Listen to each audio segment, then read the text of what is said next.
Narito na ang PTV Balita Ngayon. Pinag-aaralan na ng Food and Drug Administration o FDA na palawigin ang VAT exemption at paigtingin ang diskwento sa ilalim ng CREATE Law. Ngayong araw, nagpulong ang mga opisyal ng FDA upang talakayin ang nakasaad sa Administrative Order 2024-0017 kung saan hindi na required ang booklet para sa diskwento ng mga senior citizen.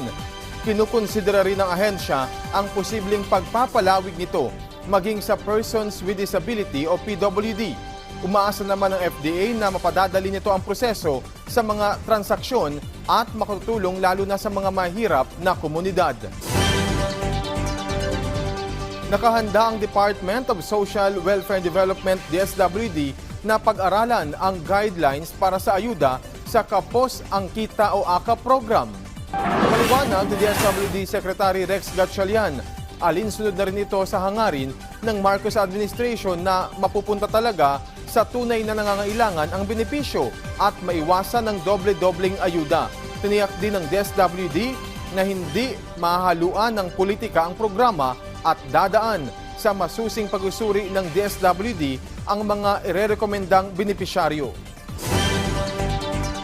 Sa ibang balita, umapila ang Social Security System sa mga mababatas na isubsidize ang dagdag kontribusyon ng mga miyembro ng SSS. Paliwanag ni SSS President at Chief Executive Officer Robert Joseph Declaro. Kasunod na rin ito ng napipintong dagdag singil sa monthly contribution ng ahensya.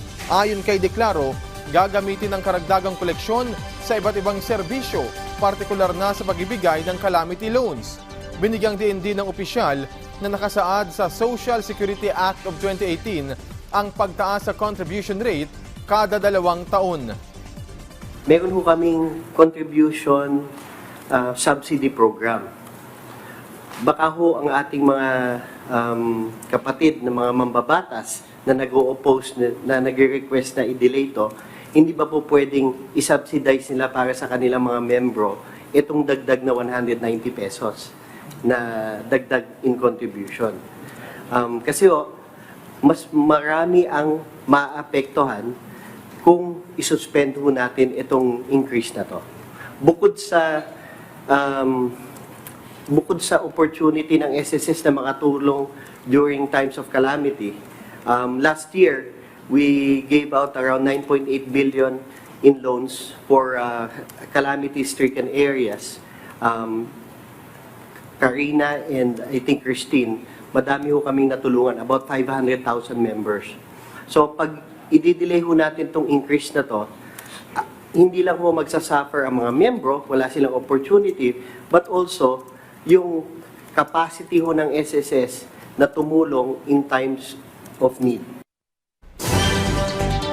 At yan po ang mga balita sa oras na ito. Para sa iba pang updates, i-follow at ilike kami sa aming social media site sa @PTVPH. Ako si Alan Francisco para sa Pambansang TV sa Bagong Pilipinas.